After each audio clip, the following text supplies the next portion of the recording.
let's do my March wrap-up. In March, I finished 7 books. So it was a better month than February, but still not as good as January. Of the 7 books I finished, 3 I owned, 2 were e-arcs, 1 I listened to from Libby, and 1 I did have to borrow from Kindle Unlimited because it was the only way I could get a copy of the book in order to keep going with my top shelf challenge. Now, this is going to be a very quick video simply because of the 7 books, I've spoken about most of them in other videos, so I'm not really going to go into depth and redo that.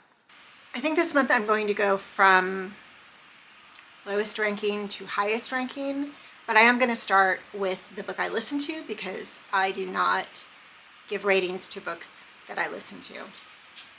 So I listened to Immortality by Dana Schwartz, which is the second book in a duology. It is a young adult duology, and it has some paranormal elements.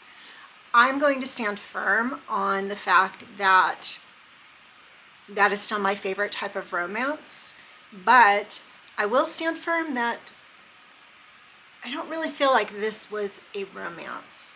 The first one was kind of on the edge for me. That was Anatomy, and I think that had more romance elements than this one did.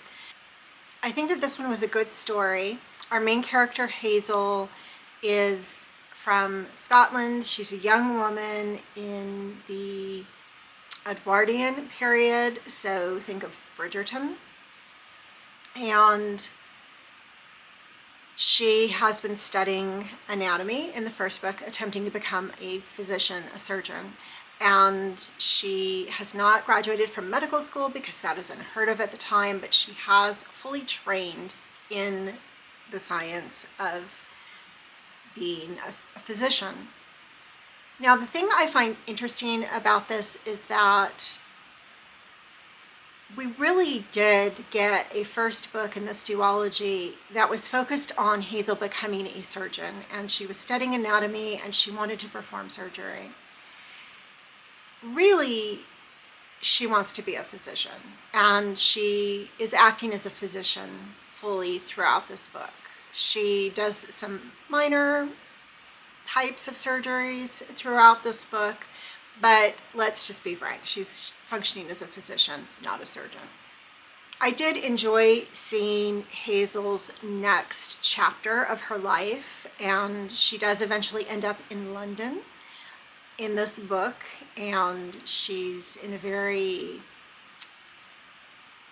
elevated position. Don't want to give any spoilers away, but she's doing okay for herself. But I wouldn't really know how to categorize this. There's a little bit of romance, there's a little bit of paranormal. I want to say there's a little bit of mystery, but maybe not so much. And there is a situation, some, not really, I guess, danger that Hazel gets into, but the resolution of it is just sort of magically, very easily resolved. So not truly very compelling. And I realize it's young adult, but I do think that there were aspects of anatomy that I enjoyed much more than Immortality. And I do wish it had been a little bit more complex, for lack of a better term. My lowest rated book of the month was The Roughest Draft by Austin Sigmund Broca and Emily Wibberley, who are writing partners. And this romance is about 2 authors who are writing partners, writing the follow-up book to their bestseller. And this I read for my bingo challenge. And so I go into quite a bit of detail in that video about it. It is a romance. I did give it a 2.7. This just is another example of contemporary romance not really working for me, but based upon what I've seen other people writing about this book and reviews, it didn't work for a lot of people. So that is it about that.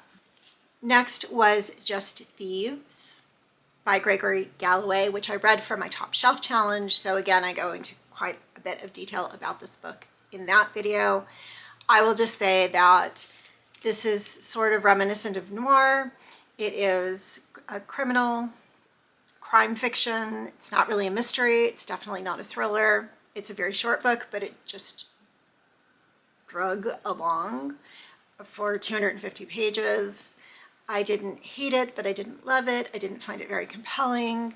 The writing wasn't to my taste, and it was just okay. Next was one of the e-arcs that I read for review, which was Stakeouts and Strollers by Rob Phillips. This is a debut mystery procedural.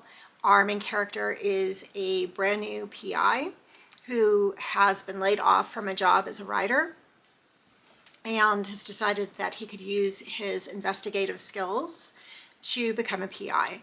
And he takes on his first case working for a PI who is a former decorated police officer and has started an agency post his retirement.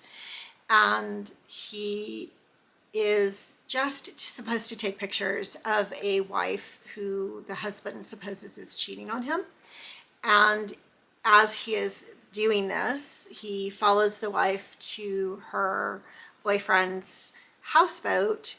And while he is sitting in the parking lot of the marina, an SUV pulls up and a thug gets out and basically beats the boyfriend up. While he is watching the thug beat the boyfriend up, he notices that someone else is watching, and it is a teenage girl. And he approaches her and kind of just says to her, "Hey, what are you doing here? Are you safe? Are you okay?" She has a black eye. And she basically shares with him that she is looking for her father. Her father was working at a bar, and she had gone to the bar looking for him. They had basically told her to get lost. She had followed the black SUV from the bar to the marina, and so now our PI knows that this SUV originated at this bar. So he's trying to put the pieces together. Who is beating up the boyfriend if the husband doesn't know about the boyfriend and had hired them to investigate? And we meet this really shady pair of brothers who are definitely criminals. They're involved in all kinds of illegal activities out of this bar, which is acting as a front. And it becomes a much bigger case that puts our PI and his family in jeopardy. The way that this cover is decorated and the name of the book, Stakeouts and Strollers, definitely leads you to think that this is a cozy or humorous, kind of like a Finlay Donovan level amateur sleuth kind of a thing. And it is not. It is definitely dark. Not as dark as like a serial killer book, but definitely it is not cozy. It is not amateur. So I do think that there's a little bit of mismarketing going on here, and maybe this isn't the best title for this book. However, I did give this a 4.1, and I do recommend it, but for the right audience. If you're looking for a cozy, skip this one. But if you are looking for a procedural, I would take it on. Next up was the one book that I had to read on Kindle because I could not find a copy of it anywhere else to read in time to keep going with my Top Shelf Challenge. I am yet again struggling getting books finished for the Top Shelf Challenge, and I think that's because Just Thieves was the first book of the year that I picked up for Top Shelf, and it just took me so long to finish. This, Murder at the Palace, is the first in the series. The second in the series is what I had on my shelf, so I had to read this one first because I'm a serial reader and must read things in order. I did really like this book. I gave it a 4.3. It is truly a cozy, and there are paranormal elements in this as well. I go into this in more detail in the Top Shelf video, so stay tuned for that. And yeah, I just really liked it, and I'm happy that I'm continuing on with this series. Next up is another book that I read for my bingo challenge, which was Finally Reading The Appeal by Janice Hallett. And I really enjoyed this book. And I understand that with this introduction to Janice Hallett's book, what all the hype is about. And I'm so happy that it lived up to expectations. I did give this a 4.6, and I do talk about it in the bingo video. I kind of love that I have the original US hardcover version of it, and I do have a book plate, so it's signed, which is really exciting because I think based upon this book, I really love Janice Hallett, and I'm happy to now pick up the rest of her books, even though I was worried I wouldn't like it because it had so much hype. It definitely lived up to expectations. And the final book that I read in March, which got the highest rating from me of a 4.8, is How to Get Away with Murder by Rebecca Phillipson. Now, this should not be confused with the TV show of the same name, but I would really highly recommend this book. I haven't heard anybody talking about it, and I haven't really seen it online anywhere, which I think is doing it a disservice. I think it was a really good book. It is a British procedural, and we meet our main character, who is a very well-respected detective at Scotland Yard. However, she had an incident with a coworker. She was harassed by a coworker, and she has resulting PTSD from that. She has gone off of work due to that because she basically had a breakdown in the office as she was trying to cope with it. And she's been off work and unsure whether or not she wants to go back to work because she doesn't feel like it's a safe place for her any longer. She is walking through the park one morning and she stumbles across a crime scene, and one of the constables informs her, knowing who she is, that they have found a girl's body in the park, and that makes her feel like she could be better used helping to investigate this crime. So she makes a decision to go back to work. Now, she was really well respected before this incident happened, but she's lost her credibility because she had this breakdown at work. So they don't want to give her the role of being the lead detective on the case. And they basically give her a role to investigate a book that has recently been released called How to Get Away with Murder, which is a guidebook written by a serial killer explaining how to get away with murder. And this book was left at the scene of the crime, and the crime scene resembles one of the scenes in the book. So her role on the case is to investigate, are these actual crimes in this book, and could this person who wrote this book, if they are a serial killer, could they have killed this girl now? So that is all she's supposed to be doing, is reviewing the book, going back and researching old cases to see if she can find these cases, find out whether or not it could have been the same person who killed all these people previously. Because none of them are familiar cases that anybody is thinking of as murders or even unsolved murders. So she's going back and she's reviewing crimes, or potentially not crimes, just deaths, to see if there are similar scenarios in the deaths that could lead to perhaps it was murder and everybody missed it.